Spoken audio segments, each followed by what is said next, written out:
I'm like, hey, what's up, hello? Sent your pretty ass soon as you came in the door. I just wanna chill, got a sack for us to roll. Married to the money, introduced her to my stove. Showed her how to whip it, now she remixing for low. She my track queen, let her Guys, what is up? Welcome to another episode of Maximilian Must Know. Fragrance lovers might want to turn away here because today we are reviewing the brand new iPhone 6s Plus. For those of you who watch my channel, you know my history with Apple. I try to review Apple products. I let you know on this channel I would review this one. Also, hopefully review the Apple TV when it comes out and the iPad Pro, which I am definitely planning on getting. So I'm just going to give you a quick overview of what I think of the new iPhone 6 Plus. I have AT&T Next, and because of that, I get a new iPhone every year. Last year, I went with the 128 gigabyte Silver Plus.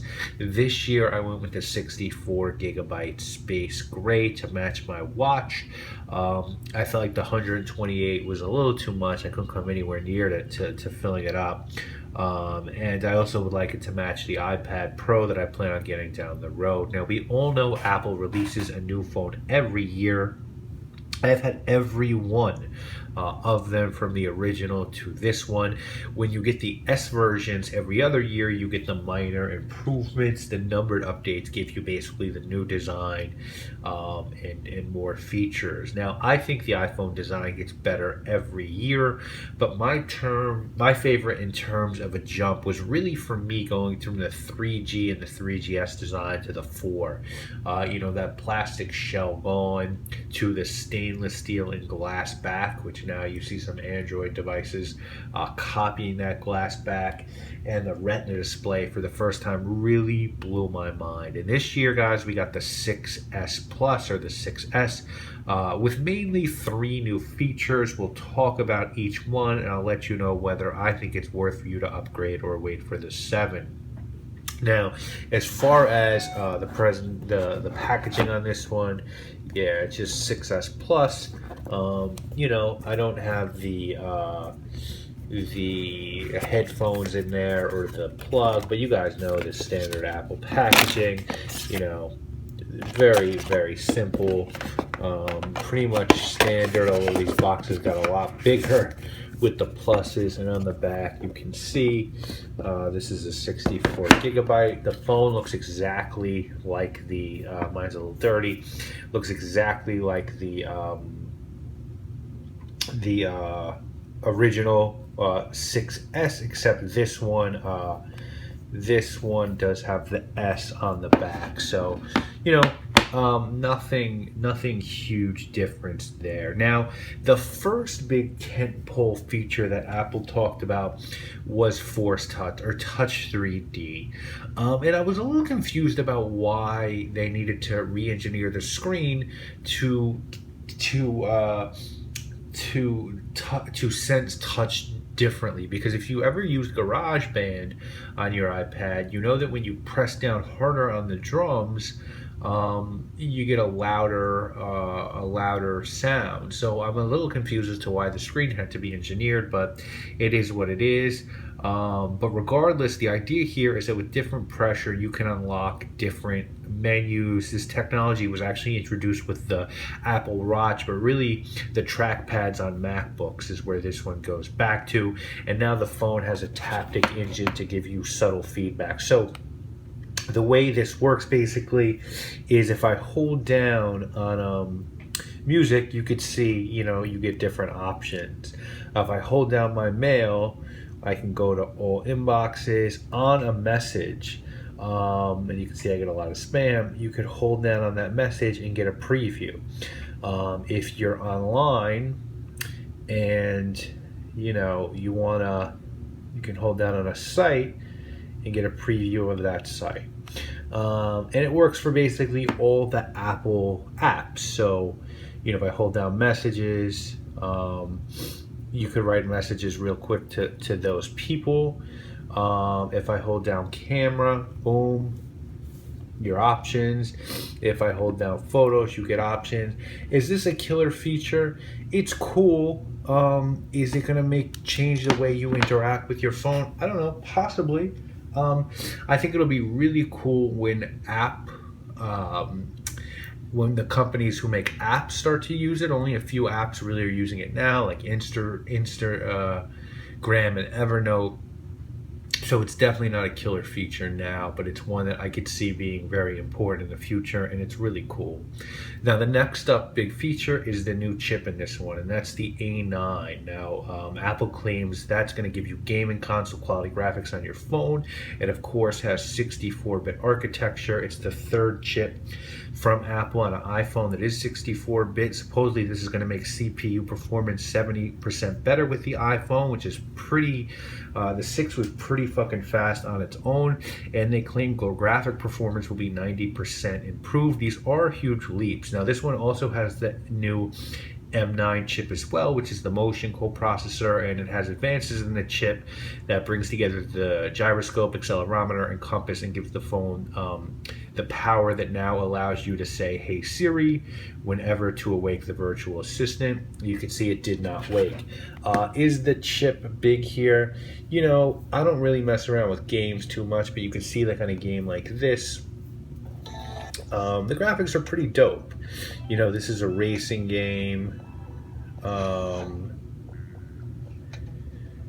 You can see it also, I can't front, like it loads really fast. Let's see, I'll play this for a second. I do really poorly at this game, but you could just see, and I mean, lots of phones you could play games like this. Everything does seem to load butter smooth on this. The graphics are noodles. It really, I think, just comes down to how much do you want to do with the phone. You know, do you want to play Grand Theft Auto? Do you want to make music on it? Whatever. You know, you're at the point now where you can do almost anything with a phone. I like to do that sort of stuff on my iPad, so I don't know that I need something more powerful personally than what the iPhone 6S was. But hey, you know, anytime a phone's performance improved, that's a good thing. So I don't know that it's a killer feature, but it's welcomed. The third thing that they were sort of hyping up is the new camera and live photos. Now, this is a new 12 megapixel camera. I'm going to put some images right now so you can sort of see the quality of them, although they're going to be downgraded by YouTube probably. And it's really, really nice. The camera on this one is awesome. I thought the camera on the 6 was pretty good as well. Supposedly they did a lot of work to make sure there won't be any crosstalk between the subpixels, and they also made the front-facing 5 megapixel camera, and they did a retina flash on the screen, which I have to say was really smart. As far as your live photos thing, so one of the guys who works for me is gonna be the guinea pig for this, or at least you're gonna see the way this works. So you have a photo now. This is Gabe, who works for me. You could hold down on it, and you get a second of like whatever happened that second before. I think we took 2 of video. Oh no, it didn't work on that one. So of video and audio, and it's the same thing. So you can basically do that. I think I have another one of my dog, of Dolce, my Shih Tzu. No. Yeah, you can see slight movement. So, you know, is this a killer feature? Probably not. You know, I think there's certain people that are really going to enjoy this, and certain people that aren't going to care about it. I don't care about it. I do like that the camera is really improved. It's awesome on this one, but again, the camera on the last one was really good, and this one does record 4K video, which looks awesome on a 1080p television. I don't have anything that can put out 4K, so that really doesn't matter that much to me. But if you like 4K, you can now record. The problem with the 4K is that like 5 minutes of 4K audio or video takes up like 600-700 megabytes. So if you got a 10-minute video, you're looking at 7 gigs. which is a lot of storage or space for a video. So the other new things in this one, and I think my favorite thing, you have the LTE improved performance, and you have iOS 9 now, but the Touch ID was really sped up. So now if I just press my button because I want to see my screen, it's going to unlock the phone. And what I mean by that is if I try to do it with a finger that isn't in Touch ID, it's just going to go to my lock screen. But let me do this. You could also see the live wallpaper. If you hold the wallpapers down, they're live as well. But if I unlock my phone with a finger that isn't Touch ID, you could see, or usually, it didn't work that time, but it just right away goes into my my home screen. So the Touch ID is really, really fast now on this new phone. Would I buy this? No, I would wait for the 7. I think that the Touch ID is going to, I did buy it, but if I were you, I'd wait for the 7. I think the Touch ID is going to improve. The Touch ID, I'm sorry, the 3D Touch is really going to improve performance. I think it's going to be a huge feature on upcoming phones.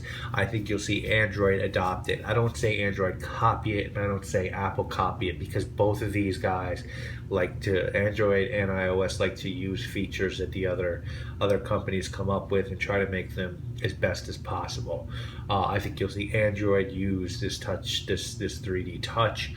I think it will become the way that gestures are on MacBooks, sort of the way we communicate with our content in our programs. I think you'll see that become the go-to way to communicate or just interact with apps and your content on your phone. I think it's going to be a big deal, Touch ID. I think it's really, really smart and well done. But you can get the 7. You're going to get that double Touch ID. You're going to get probably a better camera on the 7. You're going to get a new form factor. You're going to get 3D Touch. You're going to get something else. Who knows what the next big thing is going to be? But Apple always introduces new features every year, and this isn't an S upgrade that for me you need to get it. The camera on the 6 was excellent. The chip in the A9 and or A8 in the 6 was excellent. You don't need to upgrade for either of those things. If you want to upgrade for 3D Touch, I could actually understand that because it's really cool, but I don't feel like this is a must-have Apple device. That's my opinion. I would love to know your opinion. It's a really good phone. Every Apple phone is. Every Apple product is really good. Even the Apple Watch is an excellent product. I find myself using it all the time now to help me lose weight. It's helped me definitely become more healthy every day now. I'm really on top of how active I am in a way that I've never been before. So just on the strength of that, it's been really worth it to me. And I think every Apple product is awesome. I am a total, guys, I'm a sucker for their shit. There's just no doubt about it. You could say whatever that is about me, that's fine. I love, and I think if you're in the Apple ecosystem, it's a really cool place to be. And if you like tech, it's awesome. So, but I don't think this is a must-have phone. So that's my opinion. I'd love to know your opinion, guys. I'll see you tomorrow with a review and a wrap up this weekend.